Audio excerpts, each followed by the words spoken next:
Hello, everyone. Welcome to NETsTalk. This is our first episode. Today, we have a very special guest. He is well known in Hong Kong for TV and media. He has also worked in the UK.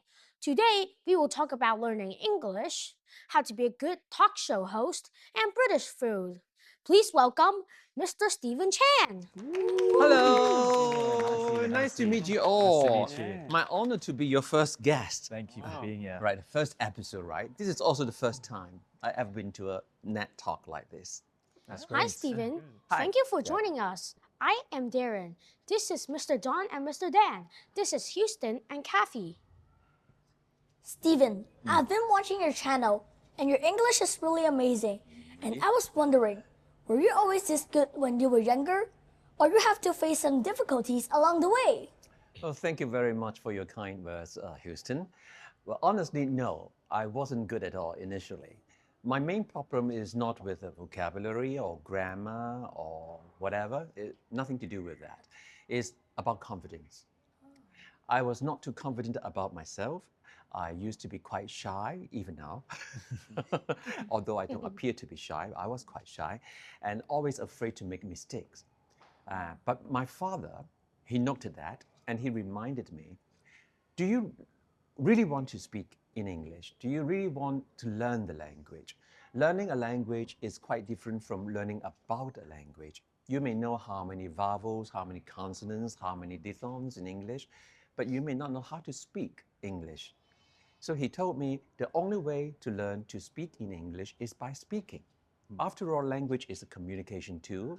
And he also told me, don't be afraid to make mistakes. Very true. Everyone makes mistakes. Even native speakers Of course. make mistakes, Yes. right? Yes. Mr. Many Dan and times, Mr. Don, yes. many Many times, times. many Yes. times. So no problem at all. Each mistake is a chance for you to improve yourself and to learn what is right and what is wrong. I was quite convinced by him because more than one occasion, he repeatedly tried to brainwash me with that message. And so I step out of my zone and I try to speak more, to immerse myself in the English language environment, make more friends, native speakers in particular, and that helps me a lot. So my message to you and my advice to you is that don't be afraid to make mistakes and don't be shy and just talk. Native speakers won't laugh at you at all. They will actually respect you. If and- anything, we encourage it, to be honest. yeah, it's Yeah. because of your courtesy of addressing them in their mother tongue, right? So does that help? I think your English is very good, Houston. Thank you. These days, a lot of children learn English by watching YouTube clips or Netflix shows. Do you enjoy these platforms yourself? Do you have any favorites you could share with us? Tremendously. I enjoy that tremendously. Have you ever watched Netflix or YouTube Yeah. yourself? Oh, yes, love Yeah, all yeah, the yeah. time. Yeah, how can't many get enough. How many hours you spend? I don't really want to look, 2 to or be 3 honest. hours. 2 or 3 hours, like 2 to 3. Continuously? A day. Not day? continuously, like separately. Okay, that's my me time. Watching Netflix and YouTube, my me time, I enjoy that a lot. Well, you are very lucky, very fortunate. You can learn English through so many different ways and easier. media, much easier. And on the Netflix, I would recommend the show. You may have watched it. It's the Great British Bake Off. It's a baking show for amateur bakers to compete, and you have judges. The language, the English they speak is pretty neutral accent and not too fast paced. You can follow easily. Okay. And if you are serious about really proper received pronunciation, or what we call King's English in the old days, you may choose to watch a documentary. I like documentary too, Our Planet, narrated by Sir David Attenborough. Pretty slow paced, and you can train your comprehension skill, listening skill, through that program. And on YouTube, I prefer some talk-based program or interview programs because that's part of my job as well. And the American show called Ellen DeGeneres Show. It's a talk show interviewing celebrities, a lot of joke. It's a very good show for you to be exposed to American accent and pacing. It might be a little bit fast for you, but don't worry. The clips are pretty short, just 2 to 5 minutes. You could find something that you are interested in, such as joke. You listen to it, first time without subtitles, see how much you can understand, and then you will play it again with the subtitles, English subtitles, of course, and you can try to get some, exposed to some new way of expressing yourself in American English. American English could be quite different from English or British English, but more or less the same. Stephen, yeah, I actually heard that you worked in England for a few years in the 80s. And I actually also have been fortunate to work there for 1 year back in 2006. And when I was living there, I found it took a bit of time to build friendships. At first, a lot of the English people that I met were very friendly and polite, but to actually accept you as a friend and really embrace you and see you on a regular basis or invite you to a dinner or to an activity or an outing in the city took a bit of time. So, I mean, from your own reflections, how was it at first when you started working in London? Well, first of all, before I worked there, I studied there as well for a year or so in Oxford. And then I went back to work. I was posted there by the Hong Kong government as an economic and trade office, as a senior administrative officer there. So my job there was to liaise with politicians, doing lobbying job. Wow, actually it's quite challenging when I first lived and worked in London. Among other things, the weather, the weather could be pretty gloomy for winter only. But the summer is great. The summer is, wow. So very short though. Yeah. And the Not day long is enough. long, about Yeah. 8 o'clock, the sun won't even set at around 8 o'clock. But quite a lot to get used to. For one thing, they have summertime and wintertime, which we don't have here in Hong Kong. They have a phrasing called this spring forward and then fall back. Spring forward got two meanings. You spring forward, and also springtime in the last weekend of March. You have to put the clock forward for 1 hour to maximize the use of daylight. Okay. And then in last weekend of October, you have to push back 1 hour. I missed a very important appointment because of that. I haven't turned my clock backward yet, so I missed a very important appointment. And the kind of British people I came into, they are very friendly. But you may find, unlike American, they appear very warm, even in the first time you met up with them. But British are a bit aloof. Quite cold up front. Bit reserved. Yes, they're very preserved. And how would I say it? The way they put things to you is rather indirect. You have to read into the subtext. They won't just ask you for a pencil or pen. They would say something like, I don't suppose you happen to have a pen with you. Which means, could you let me use your pen, okay?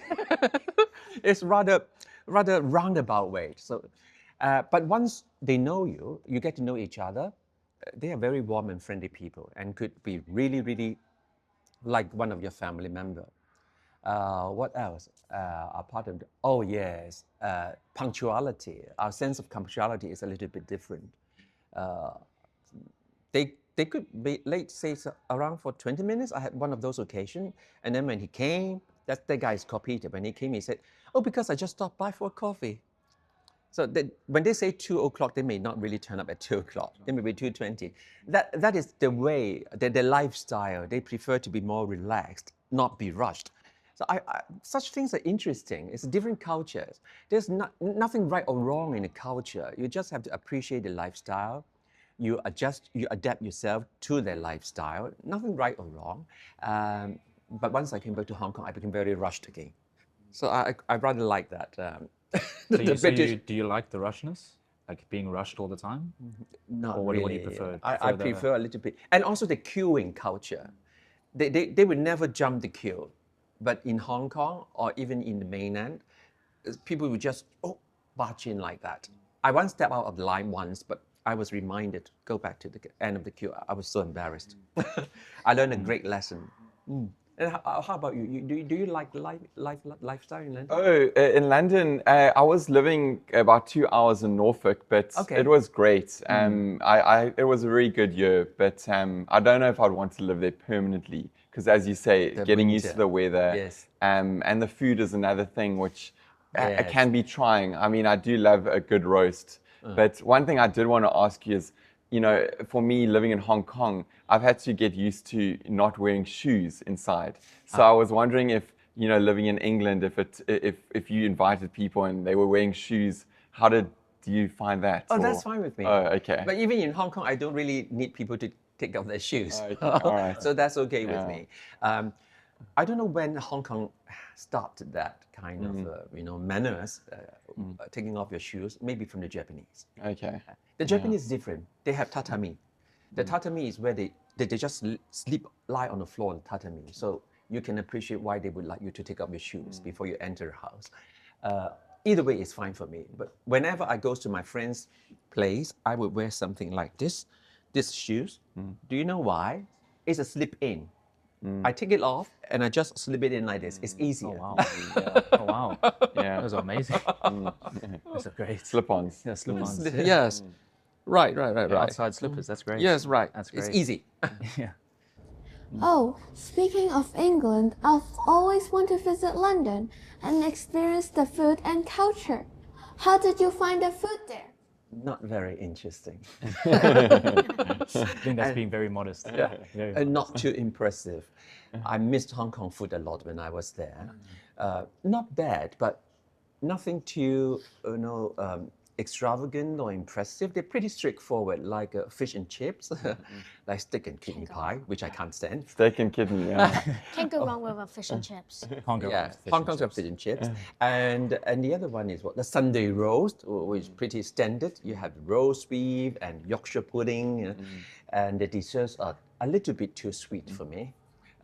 Nothing impressive. But, however, I love their afternoon teas.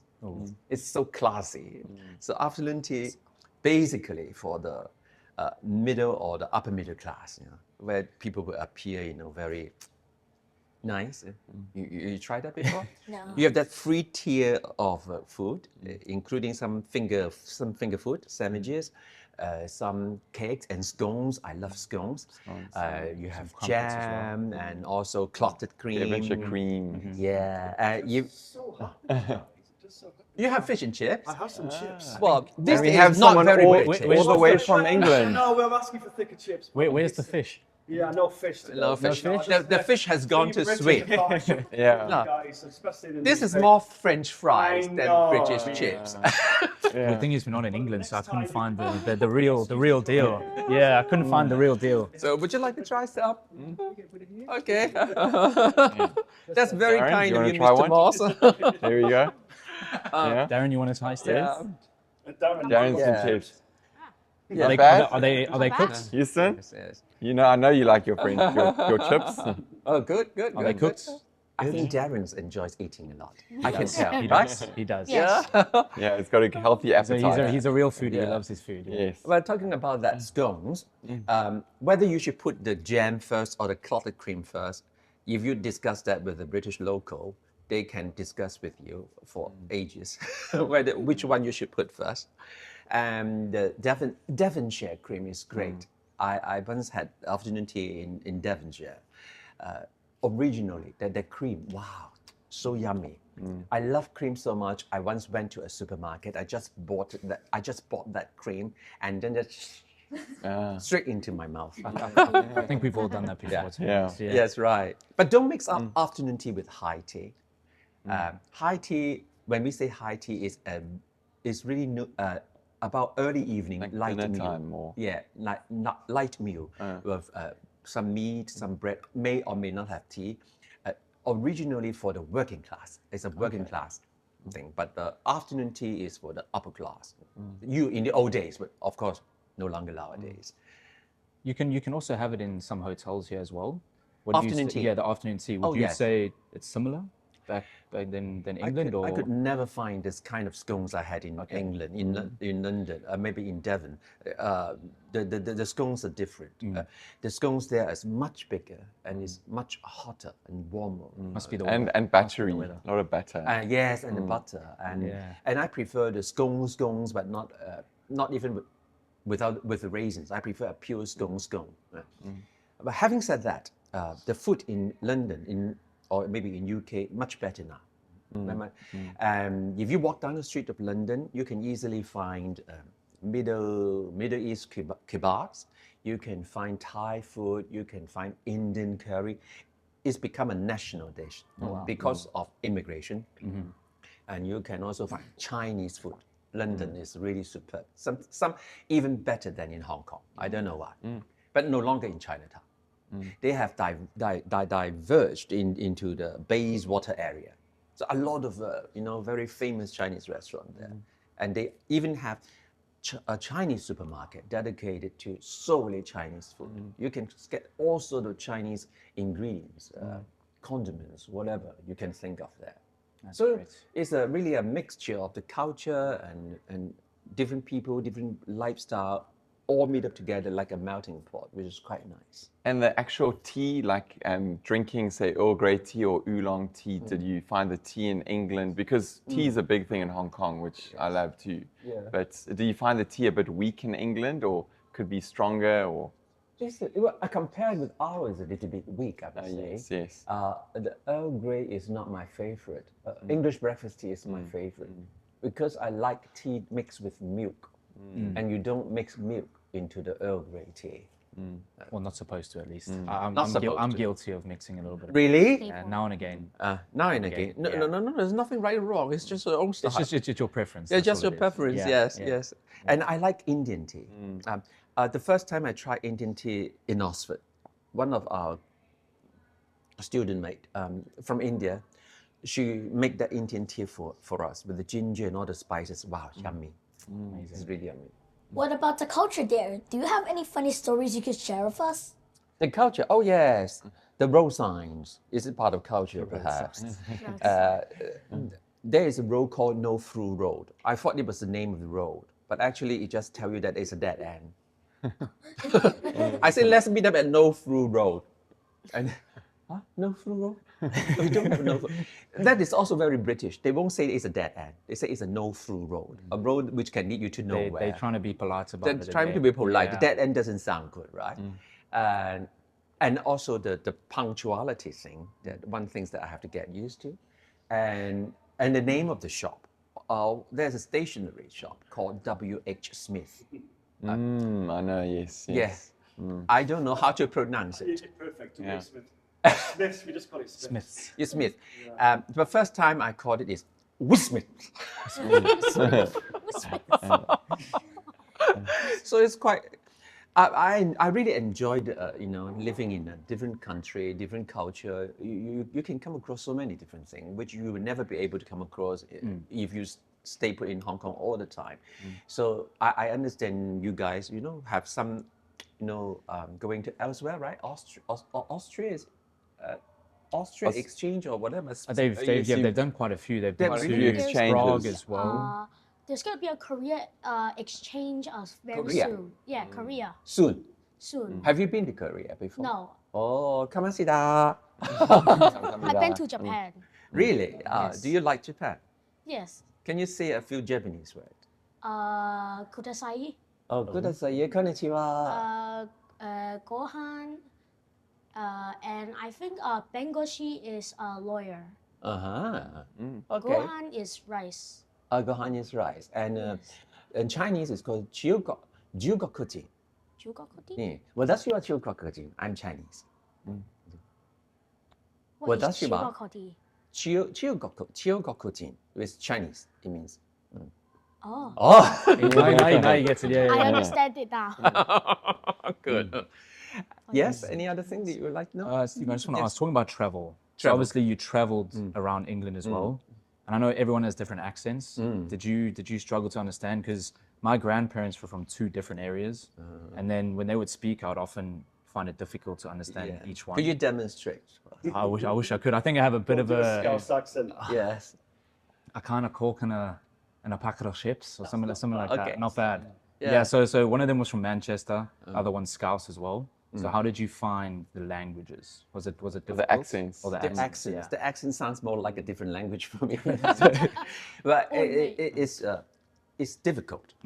But I think the most important thing is you get your ears, you trained, you listen with patience, and then you will make out what they are talking about. Okay. Or even in London, not from different places, but from different working class maybe. Some of them speak Cockney. The Cockney, they have not a glottal stop, like important sentence. Instead of important sentence, they will say important. Oh, this is very important. Okay. And how, instead of how are you, they will say, how are you? How are you? How are you? But you will get used to it. It's nothing to worry about and not get too scary about it. Okay. It's just like Chinese, 普通话. In different part of the country, they speak with different accents. I went to Shandong once. Those people spoke to me in 普通话. Out of 10 words they utter, I could only make out one. Wow. But as time gets by, then you can understand what they're talking about. Okay. If you train your ear. They to train that, your yeah. ears. It's just like Practice. muscle. You Yeah, practice. practice. Okay. You just listen and listen and listen, and you will get it one day. Since we're just starting out and plan to invite guests to our podcast in the future, could you share some tips on how to prepare good questions for the guests? Then you will have to ask yourself, what would I like to know about that guest? And what about him or her that will interest you? Things that will interest you is also likely to get interest from your viewers. Say if you want to know more about my diet history, I used to weigh 220 pounds. Wow. I was born 11 and 3/4 pounds, almost 12. So if you have to study your guest background. If you find that one interesting, then you can ask your guest about how do you get into shape again. You know, that kind of thing. Yes. Is it what I mean? Have you done some homework on me? Of course. He's watched a few of your little, I think it's the Chinglish, Shorts? the yeah, YouTube yeah. shorts. Yeah. Yes. Yeah, yes. we watched a few of those and they really enjoyed it. They really, Really? enjoyed those. Yes. Well, do you think I should do more? Yeah. Yeah, you My like it? favorite one was the one you said glass of heart. Why, sorry? The one with the glass of heart. Oh, Yeah. glass of heart. And one was long time no see was another Oh, one. yeah. Chinglish. Okay. Yes. Also something called Pigeon English. Have you talked about? Oh, we saw the Yeah, Pigeon Pigeon, English as yeah. well. Yes, We saw Pigeon the English. yeah. In the old days, in the harbor where Hong Kong people trade with the expatriates and they couldn't really speak English, and they try to translate the English sounds into Chinese word. So telephone, they would say "tak let phone." Gentleman, "jim tao man." That one's a bit more difficult. Jim tao man. Jim is sharp, tao is the head. Jim tao man. In Chinese, it means that. Sharp head man. Sounds Yes, like yes. gentleman. Yeah. Ah, And yeah. I hear Jim it tao now. man, I hear it sounds it like gentleman. I do hear it. Can you say Jim tao man? Jing Tao Man. Is that good? Very good. That's great. That's Very great. good. Good. Yeah. Yeah. Do you have any tips on how to choose topics that people will find interesting? Topics which relates to real life, always interesting. Something that, again, curiosity. What you are curious about, that's always interesting, and depends on the environment as well. For instance, in a school setting, maybe the topic, some common interest that you guys shares with me.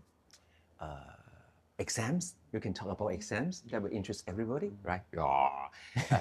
For Darren, food. How to eat more without getting fat or weight. I want that. I want that. You want that, right? Yes. You can enjoy eating without that guilty feeling or Yes. without the worry that I may be unhealthy, right? So that kind of topic. For you, maybe Kathy, how to turn yourself more beautiful.